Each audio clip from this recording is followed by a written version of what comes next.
Hi friends, എല്ലാവർക്കും tasty kitchen സ്റ്റോറീസിലേക്ക് സ്വാഗതം. ഇന്നത്തെ നമ്മുടെ റെസിപ്പി ഒരു ഫ്രൂട്ട് സലാഡാണ്. റെസ്റ്റോറൻറ്റിൽ കിട്ടുന്ന അതേ ടേസ്റ്റോടെ നമുക്ക് തയ്യാറാക്കാനായിട്ട് സാധിക്കും. ആദ്യമായി എൻ്റെ ചാനലിലെ വീഡിയോ കാണുന്നവർ ഒന്ന് സബ്സ്ക്രൈബ് ചെയ്യാൻ മറക്കരുത്. ഇനി നമുക്ക് ഫ്രൂട്ട് സലാഡ് എങ്ങനെയാണ് തയ്യാറാക്കുന്നതെന്ന് നോക്കാം. ഫ്രൂട്ട് സലാഡ് ഉണ്ടാക്കുന്നതിന് വേണ്ടി ഞാൻ എടുത്തു വെച്ചിരിക്കുന്ന ഫ്രൂട്ട്സ് പൈനാപ്പിൾ, ഏത്തപ്പഴം, ആപ്പിൾ, മുന്തിരിങ്ങ, ഒരു മാമ്പഴം, കുറച്ച് ചെറിപ്പഴവും കൂടെയാണ് വെച്ചിരിക്കുന്നത്. ഇനി ഇതെല്ലാം നമുക്ക് ഒരു സ്ക്വയർ ഷേപ്പിൽ ചെറുതാക്കി അരിഞ്ഞെടുക്കാം. അപ്പോൾ ഞാൻ ഫ്രൂട്ട്സ് എല്ലാം കട്ട് ചെയ്ത് വെച്ചിട്ടുണ്ട്. ഈ ഒരു സൈസിലാണ് ഞാൻ ഫ്രൂട്ട്സ് കട്ട് ചെയ്തിരിക്കുന്നത്. ഈ ഏത്തപ്പഴം കട്ട് ചെയ്യുമ്പോഴത്തേനും പ്രത്യേകം ശ്രദ്ധിക്കേണ്ടത് ഏത്തപ്പഴത്തിനകത്തെ അരി കളഞ്ഞിട്ട് വേണം ഏത്തപ്പഴം കട്ട് ചെയ്യാനായിട്ട്. ഇതുകൊണ്ട് ഇതെല്ലാം ഈ ഒരു സൈസിലാണ് കട്ട് ചെയ്ത് വെച്ചിരിക്കുന്നത്. മുന്തിരിങ്ങ അതിൻ്റെ നാരെല്ലാം കളഞ്ഞിങ്ങനെ എടുത്ത് വെച്ചാൽ അടർത്തി എടുത്താൽ മതി, കട്ട് ചെയ്യേണ്ട.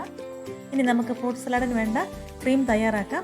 അതിന് വേണ്ടിയിട്ട് ഞാൻ കസ്റ്റാർഡ് പൗഡറും മിൽക്കുമാണ് ഉപയോഗിക്കുന്നത്.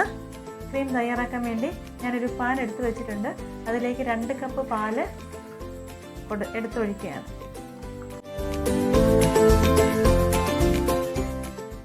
പാലിലേക്ക് 1/2 കപ്പ് ഷുഗറും കൂടെ ഇട്ട് നന്നായിട്ട് തിളപ്പിച്ചെടുക്കാം. പാല് നന്നായിട്ട് തിളച്ച് വന്നിട്ടുണ്ട്. ഈ കസ്റ്റാർഡ് പൗഡർ തണുത്ത വെള്ളത്തിൽ കലക്കി പാലിലേക്ക് ഒഴിക്കാം.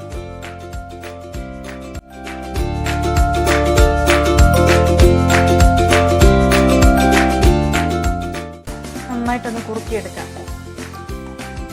തീ ഒന്ന് സിമ്മയിൽ വെച്ച് നമുക്ക് കുറുക്കിയെടുക്കാം. പെട്ടെന്ന് തന്നെ കുറുകിയിട്ടുണ്ട്. ഈ ഒരു പരുവത്തിനായി വന്നിട്ടുണ്ട്. അപ്പോൾ നമ്മുടെ ക്രീം നന്നായിട്ടൊന്ന് കുറുകി വന്നിട്ടുണ്ട്. ഈ ഒരു പരുവത്തിനായിട്ടുണ്ട്. ഇനി നമുക്ക് ഫ്ലെയിം ഓഫാക്കാം. ഫ്ലെയിം ഓഫാക്കി തണുക്കാൻ വെക്കാം. ക്രീം ഒന്ന് തണുക്കുന്ന സമയത്തിന് നമുക്ക് ഷുഗർ സിറപ്പ് ഉണ്ടാക്കാം. അതിനുവേണ്ടി ഒരു പാൻ സ്റ്റൗവിൽ വെച്ചിട്ടുണ്ട്. അതിലേക്ക് ഞാൻ 1.5 കപ്പ് വെള്ളം ഒഴിച്ചു കൊടുക്കുകയാണ്. ഒഴിച്ചു കൊടുത്ത വെള്ളത്തിനകത്തേക്ക് 3/4 കപ്പ് ഷുഗറും കൂടി ഞാൻ ആഡ് ചെയ്യുകയാണ്. ഇനി നന്നായിട്ട് നമുക്ക് ഇളക്കി കൊടുക്കാം.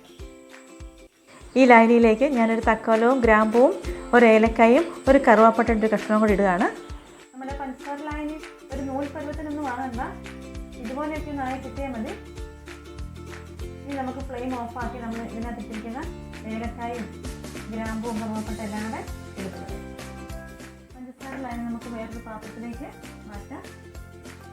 മുഴുവൻ ഒഴിക്കുന്നില്ല, ഒരല്പം പഞ്ചസാര ലായനി ഞാൻ വെച്ചേക്കുവാണ്. അത് നമുക്ക് നമ്മുടെ പൈനാപ്പിൾ ഒന്ന് വേവിച്ചെടുക്കാൻ വേണ്ടിയിട്ടാണ്. പൈനാപ്പിൾ പഞ്ചസാര ലായനിക്കകത്തൊന്ന് വേവിച്ചെടുക്കുന്നുണ്ട്. അതെന്തിനാണെന്ന് വെച്ചാൽ അതിന് പുളിയൊക്കെ ഉണ്ടെങ്കിൽ ആ പുളിയൊക്കെ ഒന്ന് പോയി ഒരു മധുരമൊക്കെ അതിലേക്ക് ഒന്ന് പിടിക്കാൻ വേണ്ടിയിട്ടാണ് പഞ്ചസാര ലായനിക്കകത്തേക്ക് ഞാൻ പൈനാപ്പിൾ വേവിച്ചെടുക്കുന്നത്.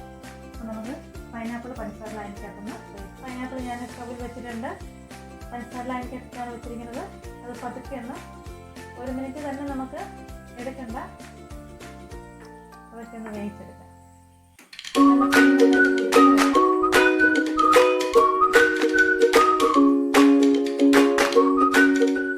ആയിട്ടുണ്ട്. നമുക്ക് ഫ്ലെയിം ഓഫാക്കാം. നമ്മൾ എടുത്ത് വെച്ചിരുന്ന ഷുഗർ സിറപ്പ് അതൊക്കെ തണുത്ത് വന്നിട്ടുണ്ട്. ഇനി അതിലേക്ക് നമ്മൾ കട്ട് ചെയ്ത് വെച്ചിരിക്കുന്ന ഫ്രൂട്ട്സ് എല്ലാം കൂടെ ഷുഗർ സിറപ്പിനകത്തേക്കാണ് ഇട്ട് കൊടുക്കുന്നത്.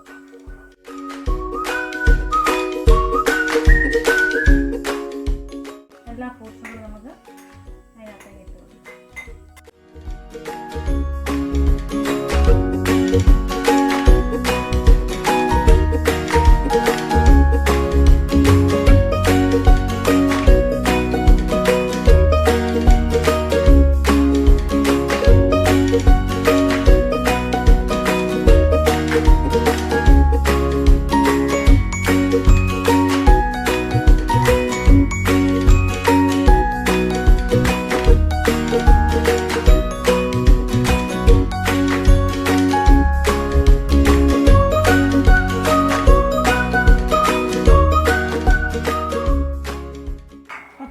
ഇട്ട് കൊടുത്തിട്ടുണ്ട്.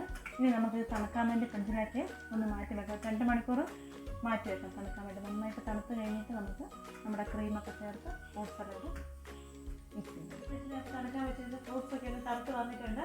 ഇനി നമുക്കൊരു ബൗളിലേക്ക് സെർവ് ചെയ്യാം.